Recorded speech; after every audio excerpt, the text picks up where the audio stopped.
Parte 1, capítulo 3. O poder do Estado. É a mente que faz a bondade e a maldade, que faz a tristeza ou a felicidade, a riqueza e a pobreza. Edmund Spencer. Você já passou pela experiência de estar em maré alta, de sentir que não poderia fazer nada errado, numa época quando tudo parece andar direito? Talvez seja numa partida de tênis, quando toda raquetada acerta a linha, ou numa reunião de negócios, onde você tem todas as respostas. Talvez seja numa ocasião quando fica espantado ao se ver fazendo alguma coisa heróica ou dramática, que nunca pensou que pudesse fazer. Provavelmente já passou também pela experiência oposta, num dia em que nada dá certo. Com certeza, você pode se lembrar de ocasiões em que confundiu as coisas que em geral faz com facilidade, quando todo passo está errado, cada porta trancada, quando tudo o que tenta não dá certo. O que acontece? Você é a mesma pessoa, deveria ter os mesmos recursos à sua disposição. Então, por que consegue resultados desanimadores uma hora e resultados fabulosos em outra? Por que é que mesmo os melhores atletas têm dias em que fazem tudo certo e, em seguida, dias em que não conseguem encestar uma bola ou marcar um ponto? A diferença é o estado neurofisiológico em que estão. Há estados que habilitam confiança, amor, força interior, alegria, êxtase, crença, e deixam sair grandes mananciais de poder pessoal. Há os estados paralisantes: confusão, depressão, medo, ansiedade, tristeza, frustração, que nos deixam sem poder. Todos nós entramos e saímos de bons e maus estados. Já foi a um restaurante onde a garçonete resmunga: "O que vai querer?" É possível que tenha uma vida tão difícil que a deixa sempre assim. É mais provável que tenha tido mau dia, atendendo a muitas mesas. Talvez alguns até foram duros com ela, que não é uma pessoa má, mas que está em um terrível estado de embaraço. Se você puder mudá-lo, poderá mudar seu comportamento. Entender estados é a chave para entender mudanças e conseguir excelência. Nosso comportamento é o resultado do estado em que estamos. Sempre fazemos o melhor que podemos com os recursos de que dispomos, mas algumas vezes nos encontramos em estados sem recursos. Sei que houve épocas em minha vida quando, dentro de determinado estado, fiz ou disse coisas das quais mais tarde me arrependi, ou de que me envergonhei. Talvez você também já tenha tido. É importante lembrar dessas ocasiões quando alguém nos trata com pouco caso. Assim você cria um sentimento de compaixão, em vez de raiva. Afinal, aqueles que vivem em casas de vidro não devem atirar pedras. Lembre-se, a garçonete e outras pessoas não têm os seus comportamentos. A chave, então, é tomar conta de nossos estados e, assim, de nossos comportamentos. O que acharia se pudesse, num estalar de dedos, ficar num estado mais dinâmico, mais cheio de recursos, um estado no qual ficaria excitado, certo do sucesso, com o corpo vibrando de energia, sua mente viva? Bem, você pode.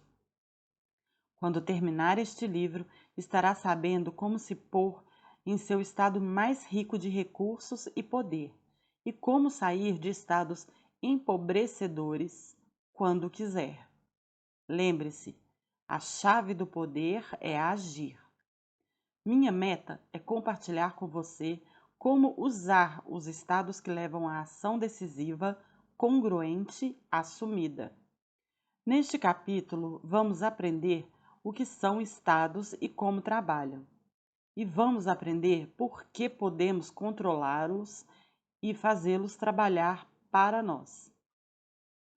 Um estado pode ser definido como a soma de milhões de processos neurológicos acontecendo dentro de nós. Em outras palavras, a soma total de nossa experiência a qualquer tempo, em qualquer momento. A maioria de nossos estados acontecem sem qualquer direcionamento consciente de nossa parte. Vemos alguma coisa e respondemos a ela entrando num estado. Pode ser um estado rico e útil, ou um empobrecedor e limitador, mas não há muito que a maioria de nós possa fazer para controlá-lo. A diferença entre aqueles que falham em realizar suas metas na vida e aqueles que são bem-sucedidos é a diferença entre aqueles que não conseguem se pôr num estado de apoio e aqueles que, com segurança, se põem no estado que os ajuda em suas realizações.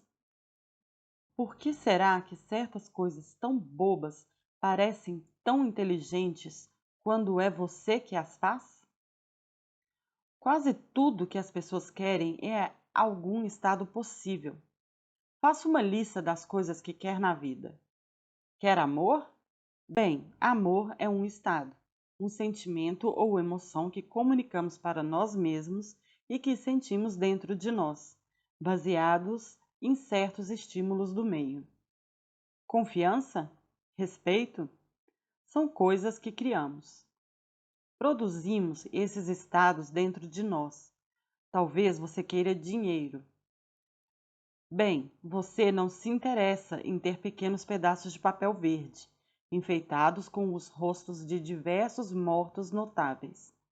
Você quer o que o dinheiro representa para você: amor, confiança, liberdade ou qualquer outro estado que acredite que conseguirá com a ajuda dele.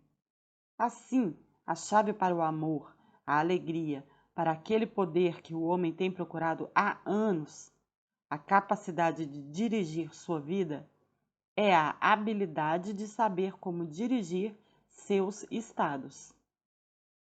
A primeira chave para dirigir seu estado e produzir os resultados que deseja na vida é aprender a controlar efetivamente o seu cérebro. A fim de fazer isso, precisamos entender um pouco como ele funciona. Em primeiro lugar, precisamos saber o que cria um estado. Há séculos que o homem é fascinado pelas maneiras de alterar seus estados e, assim, sua experiência de vida. Ele tentou jejum, drogas, rituais, música, sexo, comida, hipnose, cantos. Todas essas coisas têm seus usos e suas limitações. De qualquer modo, você vai ser agora introduzido em meios muito mais simples que são igualmente poderosos e, em muitos casos, mais rápidos e mais precisos. Se todo comportamento é o resultado do estado em que estamos, poderemos conseguir diferentes comportamentos e comunicações quando estivermos em estados de muitos recursos, o que não acontecerá se estivermos em estados pobres de recursos. Então, a próxima pergunta é: o que cria o estado em que estamos? Existem dois componentes principais do estado. O primeiro é a nossa representação interna. O segundo é a condição e o uso da nossa fisiologia. Como criamos nossos estados e comportamentos. O que e como você imagina as coisas, assim como o que e como diz coisas para si mesmo sobre a situação do momento, criam o estado em que fica e, assim, as espécies de comportamento que produz. Por exemplo, como você trata seu esposo ou esposa, namorado ou namorada, quando ele ou ela chegam em casa mais tarde do que prometeram? Bem, seu comportamento dependerá, em grande parte, do estado em que esteja quando a pessoa voltar. E seu estado será determinado em grande escala pelo que estava representado em sua mente, como razão do atraso. Se, durante horas, você estava imaginando a pessoa com quem se preocupa em um acidente, ferida, morta ou hospitalizada, assim que ela entrar pela porta, poderá recebê-la com lágrimas, ou com um suspiro de alívio, ou com um grande abraço e uma pergunta sobre o que aconteceu. Esses comportamentos surgem de um estado de preocupação. No entanto, se imaginou a pessoa amada tendo um caso clandestino ou ficou repetindo para si que ela só está atrasada porque não se preocupa com seu tempo ou sentimentos, então, quando a pessoa amada chegar em casa, você lhe dará recepção bastante diferente, como resultado de seu estado. A partir de um estado de sentir-se zangado ou usado, surge um conjunto todo novo de comportamentos. A pergunta seguinte é óbvia: o que fez uma pessoa representar coisas a partir de um estado de preocupação, enquanto outras criam representações internas que as põem num estado de desconfiança ou raiva? Bem, há vários fatores. Nós podemos ter copiado as reações de nossos pais ou de outro modelo para tais experiências. Se, por exemplo, quando era uma criança, sua mãe sempre se preocupava quando seu pai chegava tarde em casa, você pode também representar as coisas de forma a se preocupar. Se sua mãe falava que não podia confiar em seu pai, você pode ter copiado esse padrão. Assim, nossas crenças, atitudes, valores e experiências passados com uma pessoa em particular, tudo afeta as espécies de representações que faremos sobre seus comportamentos. Há um fator até mais importante e forte no modo como percebemos e representamos o mundo. É a condição e nosso padrão de uso da nossa própria fisiologia. Coisas como tensão muscular, o que comemos, como respiramos, nossa postura, o nível global de nosso funcionamento bioquímico, tudo provoca um impacto importante no nosso estado. A representação interna e a fisiologia trabalham juntas num enlace cibernético. Tudo que afeta uma automaticamente afetará a outra. Assim, mudanças de estado envolvem mudanças de representação interna e fisiológica. Se seu corpo estiver em estado de muitos recursos, é provável que pense que seu amante, esposo ou filho, que já deveria ter chegado, esteja preso no trânsito ou a caminho de casa. Se, no entanto, você está, por várias razões, num estado fisiológico de grande tensão muscular, ou muito cansado, se está com dor ou com pouco açúcar no sangue, a tendência é representar as coisas de forma que possam aumentar seus sentimentos negativos. Pense nisso. Quando está se sentindo fisicamente vibrante e bem vivo, não olha para o mundo de maneira diferente da que quando está cansado ou doente? A condição de sua fisiologia muda por completo o modo como representa e, assim, experimenta o mundo. Quando você sente as coisas como sendo difíceis e perturbadoras, seu corpo não segue o exemplo e fica tenso? Estes dois fatores, representação interna e fisiologia, estão sempre em interação para criar o estado em que estamos. E esse estado determina o tipo de comportamento que produzimos. Assim, para controlar e dirigir nossos comportamentos, devemos controlar e dirigir nossos estados. E, para controlá-los, devemos controlar e, conscientemente, dirigir nossa representação interna e a fisiologia. Imagine-se sendo capaz de controlar 100% de seu estado, em qualquer circunstância. Antes que possamos dirigir nossas experiências de vida, devemos primeiro entender como as experimentamos. Como mamíferos, os seres humanos recebem e representam informações sobre o meio através de receptores especializados e órgãos dos sentidos. Há 5 sentidos: gustação ou gosto, olfato ou cheiro, visão ou vista, audição ou ouvir e sinestesia ou tato.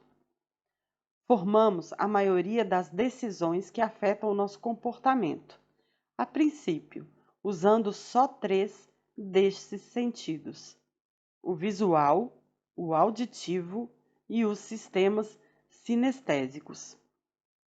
Esses receptores especializados transmitem o estímulo externo para o cérebro. Através de processos de generalização, distorção e cancelamento, o cérebro, então, pega esses sinais elétricos e filtra-os em uma representação interna. Portanto, a sua representação interna, sua experiência do evento, não é exatamente o que aconteceu, porém uma representação interna personalizada. A mente consciente de um indivíduo não pode usar todos os sinais que são enviados para ela. Com certeza, você ficaria num estado de completa loucura se, conscientemente, tivesse de entender os milhares de estímulos da pulsação do sangue pelo seu dedo esquerdo, até a vibração de seu ouvido. Então, o cérebro filtra e guarda a informação que precisa, ou espera precisar mais tarde, e permite à mente consciente do indivíduo ignorar o resto. Esse processo de filtração explica a grande tensão da percepção humana. 2 pessoas podem ver o mesmo acidente de trânsito, mas darem versões bastante diferentes. Uma pode ter prestado mais atenção no que viu, outra no que ouviu. Elas observaram de ângulos diferentes. Em primeiro lugar, ambos têm fisiologias diferentes para começar com o processo de percepção. Uma pode ter visão 20/20, enquanto outra pode ter recursos físicos pobres em geral.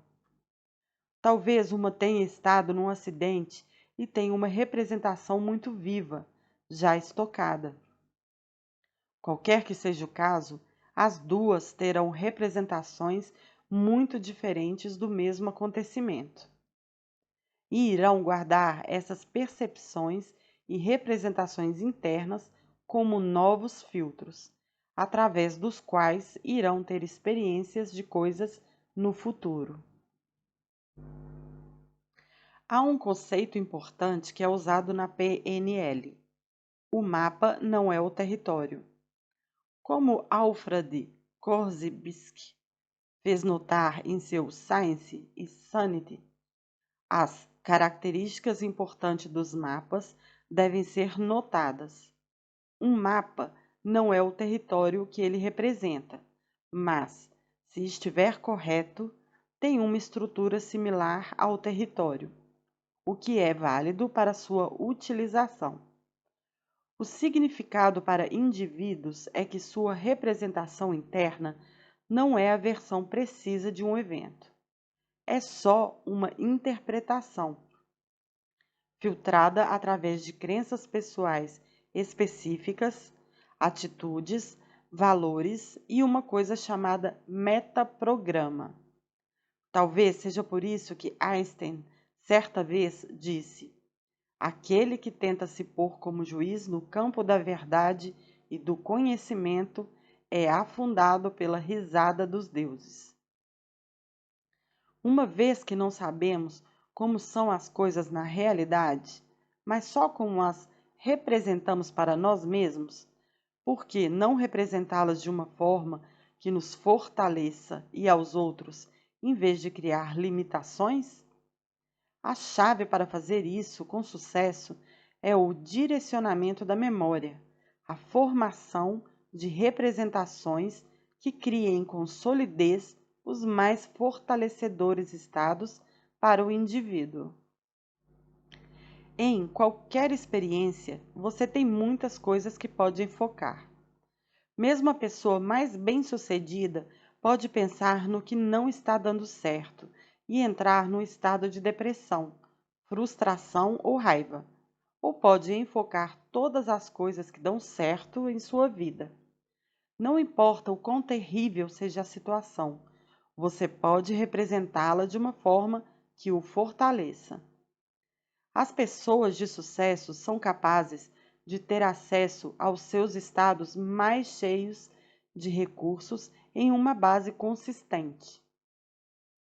Não é essa a diferença entre as pessoas bem-sucedidas e as que não são? Torne a pensar em Nietzsche.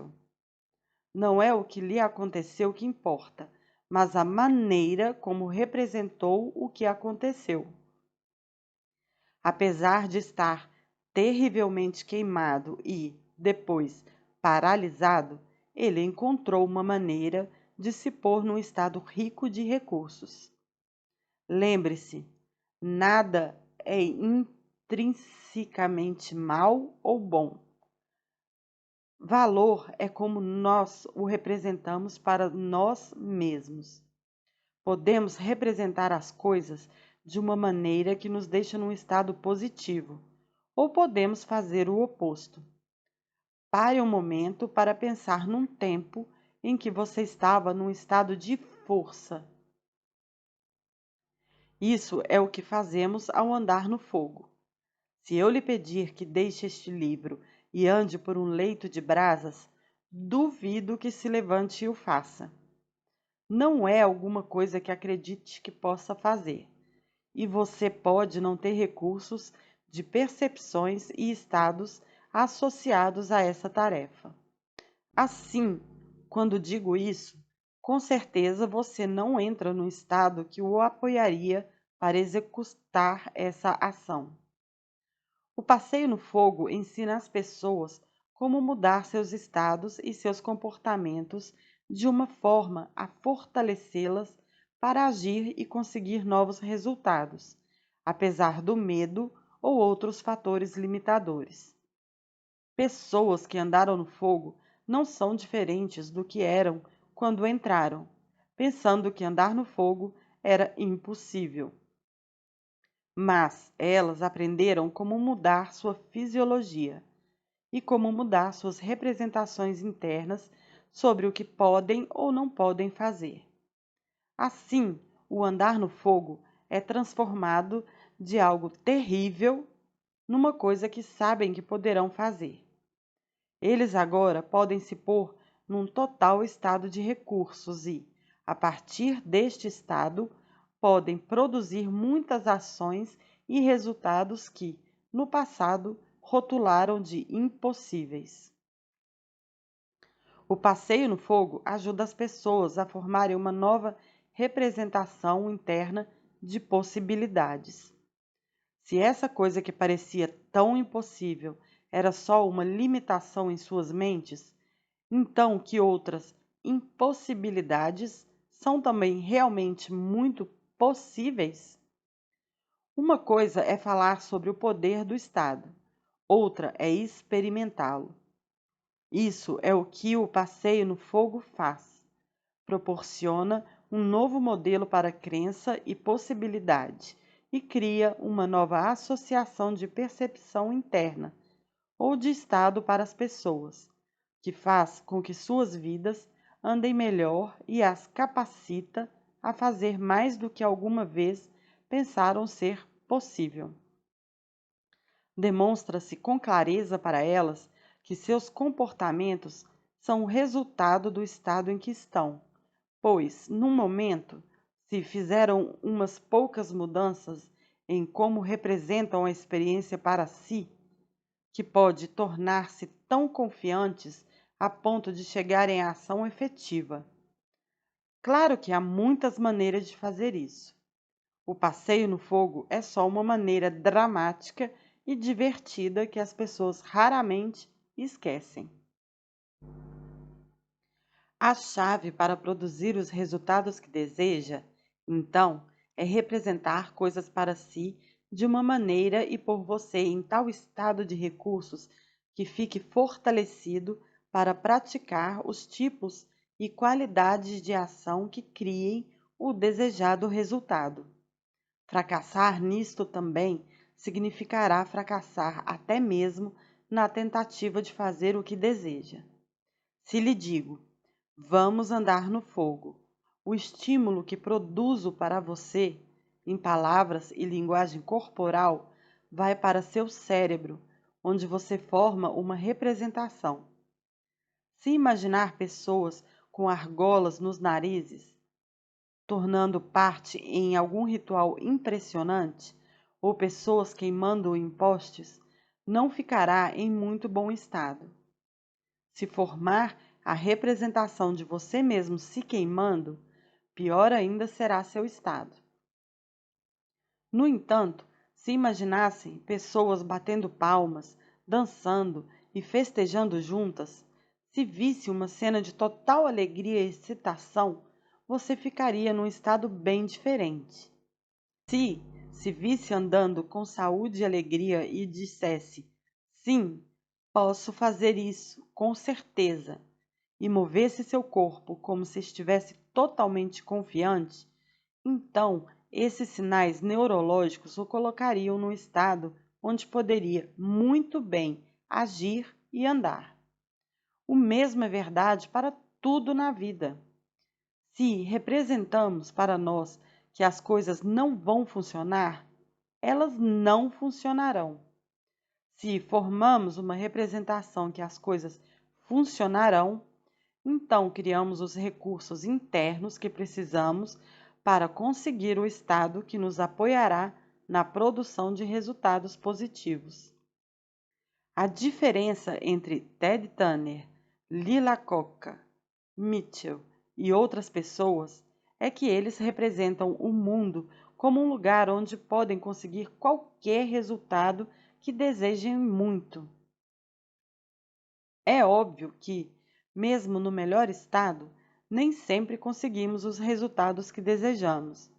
Mas, quando criamos o estado apropriado, criamos as maiores chances possíveis para usarmos todos os nossos recursos efetivamente. A pergunta lógica seguinte é: se a fisiologia e as representações internas trabalham juntas para criar o estado do qual emergem os comportamentos, o que determina a específica espécie de comportamentos que produzimos quando estamos neste estado? Uma pessoa no estado de amor a abraçará, enquanto outra só dirá que a ama. A resposta é: quando entramos em um estado, nosso cérebro tem acesso então a possíveis escolhas de comportamento. O número de escolhas é determinado pelos nossos modelos do mundo. Algumas pessoas, quando zangadas, seguem um modelo amplo de respostas e assim podem agredir como aprenderam a fazer olhando seus pais. Ou, talvez, tentem alguma coisa e, se parecer que conseguiram o que queriam, isso se torna uma lembrança armazenada de como responder no futuro. Todos temos visões do mundo, modelos que formam as percepções pessoais de nosso ambiente, de pessoas que conhecemos, de livros, cinema e televisão. Formamos uma imagem do mundo e do que é possível nele. No caso de Mitchell, uma coisa que moldou sua vida foi a lembrança de um homem que conheceu em criança. Um homem que, embora paralítico, fizera de sua vida um triunfo. Logo, Mitchell tinha um modelo que o ajudou a representar sua situação como alguma coisa que, de forma alguma, evitaria que fosse um tremendo sucesso. O que precisamos fazer ao copiar as pessoas é encontrar as crenças específicas que fazem-nas representar o mundo de forma a permitir que tomem medidas efetivas. Precisamos encontrar com exatidão como representam para si sua experiência do mundo. O que fazem visualmente em suas mentes? O que dizem? O que sentem? Mais uma vez, se conseguirmos as mesmas exatas mensagens em nossos corpos, podemos conseguir resultados semelhantes. Modelagem é isso. Uma das constantes na vida é que sempre estão sendo produzidos resultados. Se você não decide conscientemente que resultados quer produzir e não representa as coisas em consonância com isso, então algum agente externo, como uma conversa, um show de televisão, poderá criar estados que gerarão comportamentos desfavoráveis a você. A vida é como um rio, está em movimento e você pode estar à mercê do rio, se não tomar medidas deliberadas e conscientes para se manter na direção que predeterminou. Se não plantar as sementes mentais e fisiológicas dos resultados que quer, sem dúvida crescerão ervas daninhas. Se não orientarmos com consciência nossas próprias mentes e estados, nosso ambiente pode produzir, por acaso, estados indesejáveis. Os resultados podem ser desastrosos. É fundamental, pois, que diariamente fiquemos de guarda à porta de nossa mente, visto que bem sabemos como estamos sempre representando coisas para nós mesmos. Devemos todos os dias tirar as ervas daninhas de nosso jardim. Um dos mais convincentes exemplos de estar num estado indesejável é a história de Karl Wallenda, dos Flying Wallendas, famosos equilibristas de circo. Ele representara sua rotina no fio de arame durante anos com grande sucesso, nunca considerando a possibilidade de falha. Cair simplesmente não fazia parte de seu arranjo mental. Então, uns poucos anos atrás, principiou de repente a mencionar a sua esposa que começara a se ver caindo. Pela primeira vez, começava concretamente a se dar a representação de queda. 3 meses depois de ter, pela primeira vez, falado sobre isso, caiu e morreu. Algumas pessoas diriam que tivera uma premonição. Outro ponto de vista é que deu a seu sistema nervoso uma representação coerente, um aviso, que o deixou num estado que apoiou o comportamento de queda. Ele criou um resultado. Deu ao cérebro um novo caminho para seguir e, por fim, foi o que fez. É por isso que é tão decisivo na vida focalizar o que queremos, em oposição ao que não queremos.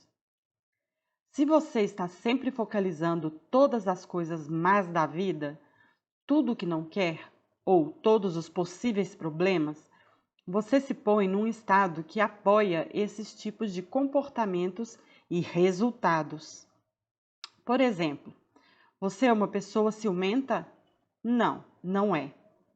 No passado, você pode ter produzido estados de ciúme e os tipos de comportamento que surgem dele.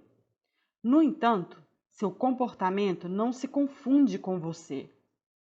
Fazendo esses tipos de generalizações sobre si mesmo, você cria uma crença que governará e dirigirá suas ações no futuro. Lembre-se, seu comportamento é resultado de seu estado, e seu estado é o resultado de suas representações internas e sua fisiologia, as quais você pode mudar em questão de momentos.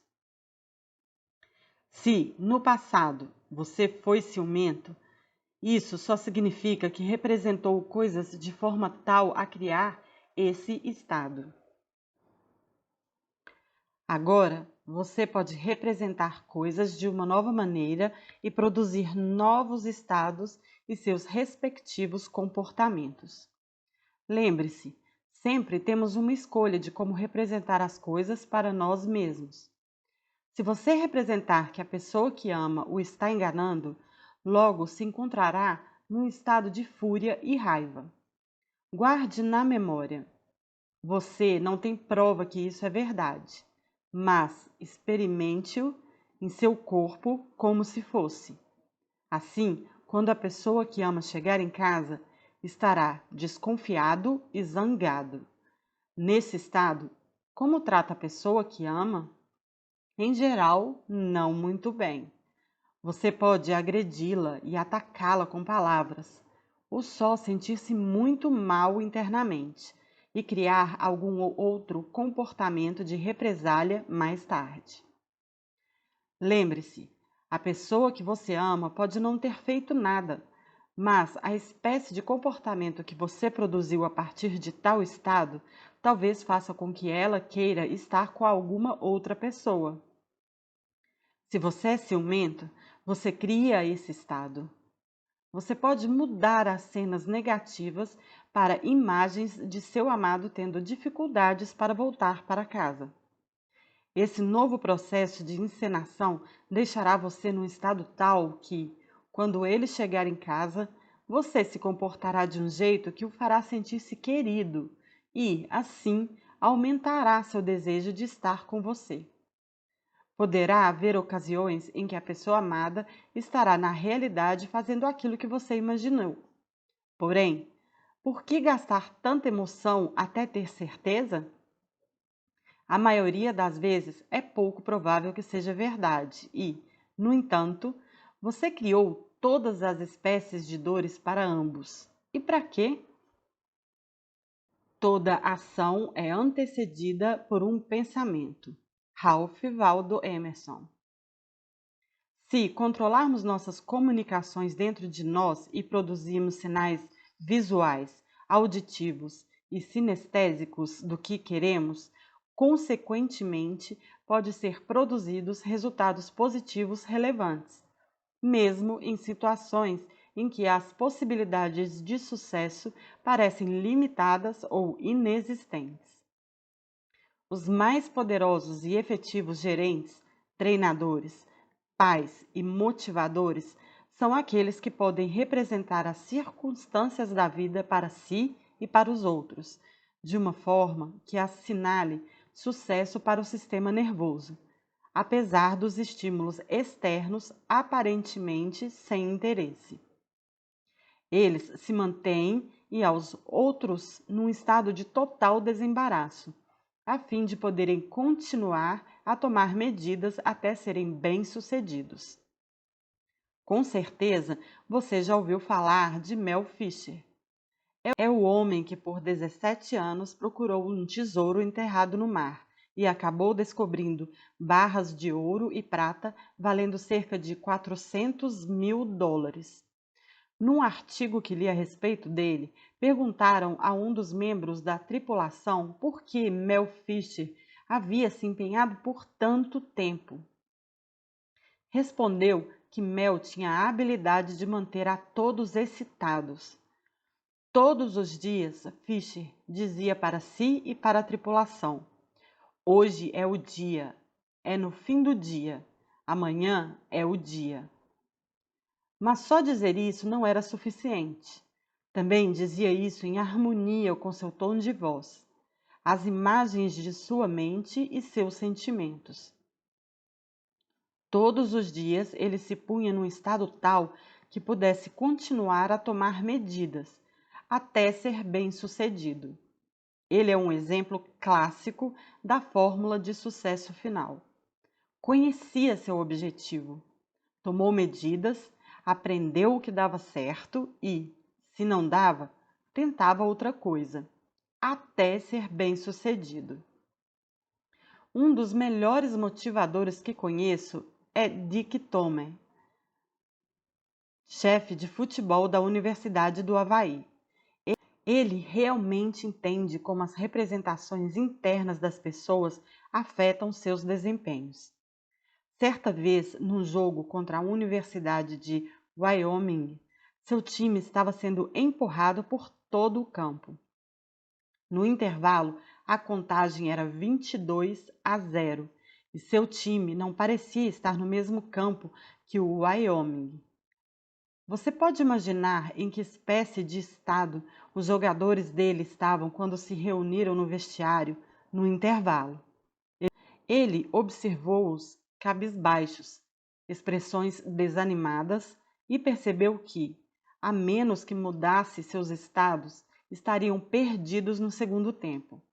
Pela fisiologia em que estavam, cairiam na armadilha de sentirem-se como fracassados e, a partir deste estado, não teriam os recursos para vencerem. Dick trouxe, então, um pôster de papelão de artigos mimeografados, que colecionava há anos. Cada um dos artigos descrevia times que estavam perdendo por uma margem igual ou maior e tinham reagido contra essa probabilidade quase impossível e ganhando o jogo. Fazendo os jogadores lerem os artigos, tentou injetar uma crença toda nova, uma crença de que poderiam, na realidade, se recuperar. E essa crença, representação interna, criou um estado neurofisiológico totalmente novo. O que aconteceu? O time de Tomey voltou no segundo tempo e jogou o jogo de sua vida, impedindo que o Wyoming marcasse mais pontos no segundo tempo inteiro e ganhando por 27-22. Fizeram isso porque ele foi capaz de mudar as representações internas deles, suas crenças sobre o que era possível. Há pouco tempo, eu estava no avião com Ken Blanchard, coautor de The One Minute Manager. Ele tinha acabado de escrever um artigo para o Golf Digest, intitulado The One Minute Golfer. Tinha se agarrado a um dos principais instrutores de golfe dos Estados Unidos e, como resultado, melhorara sua contagem de pontos. Disse que isso rendera toda espécie de conhecimentos úteis, mas estava tendo dificuldade em lembrá-los. Disse-lhe que não tinha que lembrar dos conhecimentos. Perguntei-lhe se já tinha dado uma tacada perfeita em uma bola de golfe. Falou-me que já tinha, claro. Perguntei se havia feito isso em muitas ocasiões. Disse que sim. Então, expliquei que a estratégia ou maneira específica de organizar esses recursos já deviam estar bem gravadas em seu inconsciente. Tudo o que precisava fazer era se pôr de volta no estado em que estava quando fizera uso de toda essa informação que já tinha. Passei uns poucos minutos ensinando-lhe como reativá-los mediante sua vontade. Você aprenderá essa técnica no capítulo 17. O que aconteceu então? Ele foi e jogou a melhor partida em 15 anos, baixando 15 tacadas de sua antiga marca. Por quê? Porque não há poder como o de um estado cheio de recursos. Ele não precisou esforçar-se para lembrar. Tinha acesso a tudo o que precisava. Só tinha que aprender a ligar-se. Lembre-se, o comportamento humano é o resultado do estado em que estamos. Se você já conseguiu um resultado de sucesso, pode reproduzi-lo, adotando as mesmas medidas mentais e físicas que tomou na ocasião. Antes das Olimpíadas de 1984, trabalhei com Michael O'Brien, um nadador que competiu nos 1.500 metros, estilo livre. Ele estava treinando, mas sentia que não estava dando tudo o que podia para alcançar o sucesso. Tinha desenvolvido uma série de bloqueios mentais que pareciam estar limitando. Tinha algum medo sobre o que o sucesso pudesse significar e, assim, sua meta era a medalha de bronze ou a de prata. Não era o nadador cotado para ganhar a de ouro. O favorito, Jorge de Carlo, já vencera Michael em diversas ocasiões. Passei 1 hora e meia com Michael e ajudei-o a modelar seus estados em desempenhos máximos, isto é, a descobrir como se pusera em fisiologias cheias de recursos, o que imaginara, o que dissera para si mesmo e o que sentira na única competição em que vencera Jorge de Carlo. Começamos a separar as medidas mentais e físicas que tomara quando vencera as competições.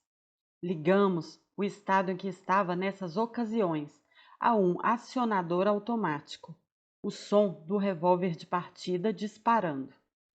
Descobri que no dia em que vencera Jorge de Carlo estivera ouvindo Howell Lewis e The News, bem antes do início.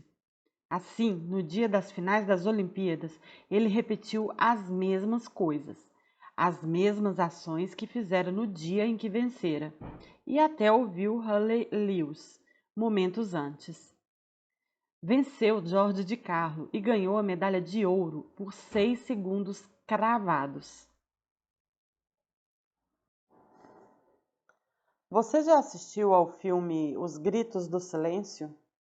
Há nele uma cena espantosa que nunca esquecerei, que envolve um garoto de 12 ou 13 anos, que vive no meio do terrível caos de destruição da guerra no Camboja. Em certo ponto, em total frustração, ele pega uma metralhadora e simplesmente acaba com alguém. É uma cena chocante. Como você imagina, pode no mundo um garoto de 12 anos de idade chegar ao ponto de fazer uma coisa como essa? Bem, duas coisas acontecem. A primeira é que ele é tão frustrado que entrou num estado em que sua personalidade ficou ligada a abismos de violência.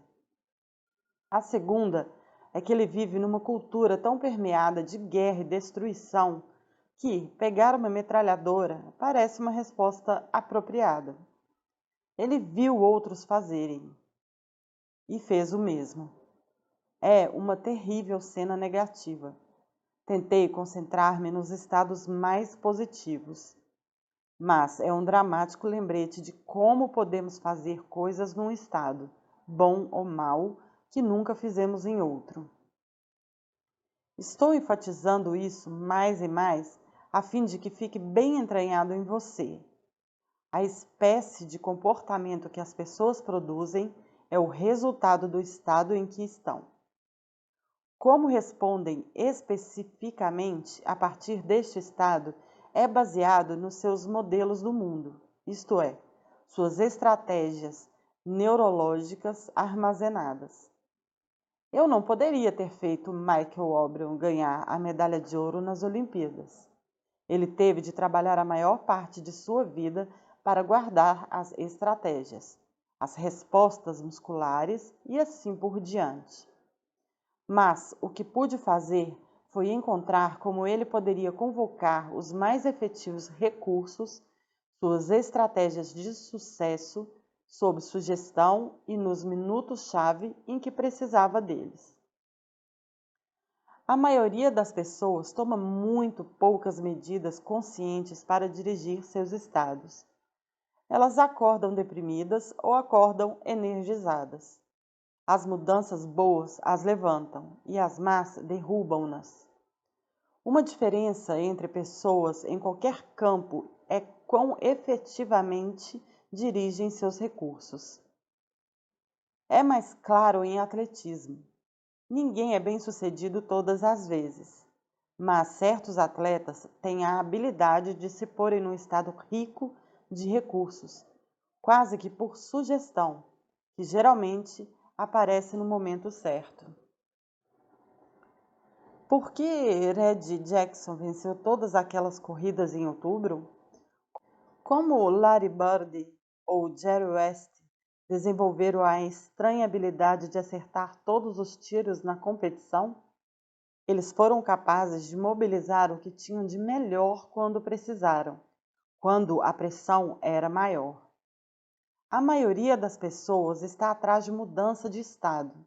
Querem ser felizes, alegres, estáticas, concentrarem-se em alguma coisa.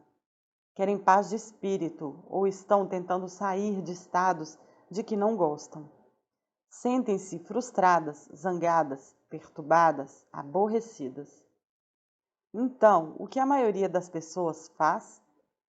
Bem, vira-se para um aparelho de televisão que lhe dá novas representações que pode interiorizar, vê alguma coisa e ri. Não mais está em seu estado de frustração. Sai e come, ou fuma um cigarro ou toma uma droga. Num sentido mais positivo, pode fazer exercícios. O único problema com a maioria dessas abordagens é que os resultados não são duradouros. Quando o show de televisão termina, as pessoas ainda têm a mesma representação interna de suas vidas. Lembram-se delas e sentem-se mal outra vez, após o excesso de comida ou droga ter sido consumido. Há agora um preço a pagar pela mudança temporária de estado. Ao contrário, este livro lhe mostrará como mudar diretamente sua representação interna e a fisiologia, sem o uso de instrumentos externos, que muitas vezes criam problemas adicionais a longo prazo. Por que as pessoas usam drogas? Não é por gostarem de espetar agulhas em seus braços, mas por gostarem da experiência e não saberem outra maneira de ficar naquele estado. Tive garotos que eram empedernidos usuários de drogas e que deixaram o hábito após um passeio no fogo, porque lhes foi dado um modelo mais elegante de como atingir o mesmo pique. Um garoto que dizia estar na heroína há 6 anos e meio terminou seu passeio no fogo e disse para o grupo: "Acabou. Nunca uma agulha me fez sentir nada que chegue perto do que senti do outro lado dessas brasas." Isso não significa que ele tenha de andar no fogo regularmente. Ele só tinha de ter acesso com regularidade a esse novo estado. Fazendo alguma coisa que pensava ser impossível, ele desenvolveu um novo modelo que podia fazê-lo sentir-se bem. Pessoas que atingiram a excelência são mestras no penetrar nas partes mais ricas de recursos de seu cérebro. É isso que as separa do grupo. O fundamental a lembrar deste capítulo é que seu estado tem um poder admirável e você pode contatá-lo. Você não tem de estar à mercê do que quer que seja que lhe aparecer em seu caminho. Há um fator que determina com antecipação como iremos representar nossa experiência da vida. Um fator que filtra os modos de representação do mundo para nós mesmos. Um fator que determina as espécies de estado consistentes que criaremos em certas situações. Tem sido chamado de um maior poder, e é o que vamos investigar a seguir.